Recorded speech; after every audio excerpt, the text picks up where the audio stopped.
Okay, good. We are on number 4, page 7 of our day 2.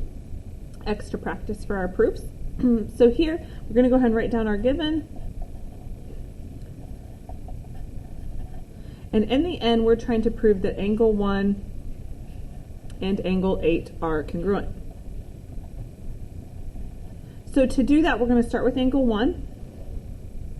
Okay, so angle 1 and 3, that's an option that we have. Oops, I'm going to cross out what we already have used.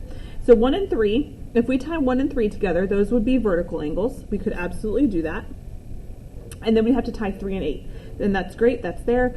3 and 8 are alternate interior, and that's an option that we have. So we're ready to roll. So angle 1, congruent to angle 3, because they're vertical angles.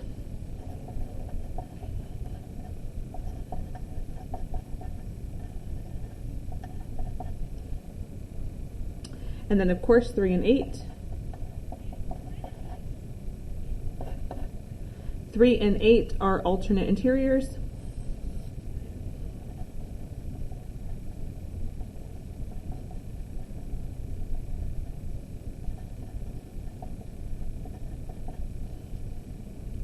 And then of course we always have that transitive property to tie it all together. Okay, number 5. So we already have the given filled in for us. We're trying to prove that 3 and 5 are congruent.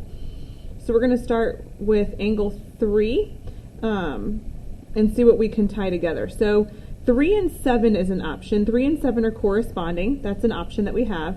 If we did 3 and 7, we'd have to then do 7 and 5. So 5 and 7 are vertical, and that's an option that we have as well. So it looks like we're good to go. So 3 and 7 corresponding.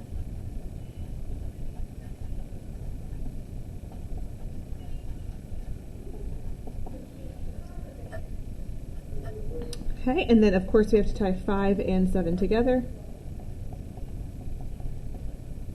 5 and 7 are vertical angles.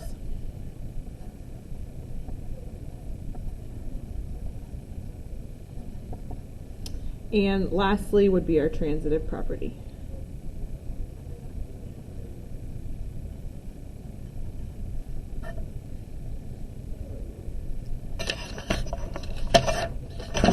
Okay, flip it over, number 6.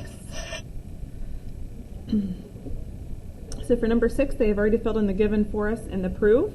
So we're going to start with angle 3 and see what we can tie together.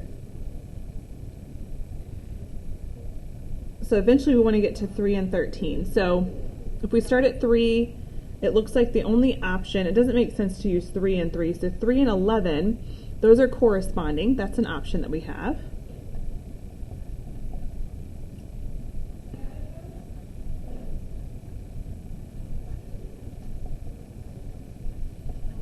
Okay, so now that we've tied 3 and 11, then we need to do 11 and 13. And 11 and 13 are alternate interior angles. And that's an option that we have here.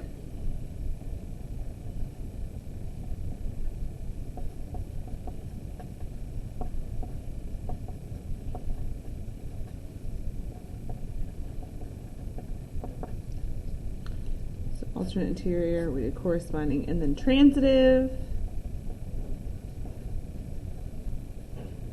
property to finish it out. Okay, number 7.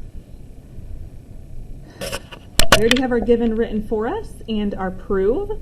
So since we're trying to prove angle 7 and 10, we're going to start with angle 7 and see if we have a good option there. So angle 7, it looks like we can tie it to angle 5. So 7 and 5 are corresponding. That's an option that we have. And so then if we did 7 and 5, we'd have to do 5 and 10. 5 and 10 are alternate interior, and that's great, so we're good to go. So 7, what do we say? 7 and 5.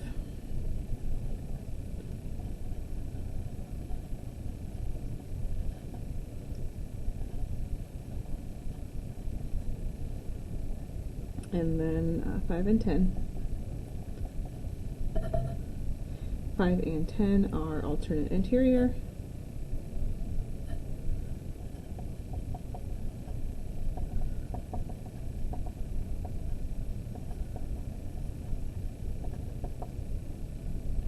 And 7 and 10 bitransitive.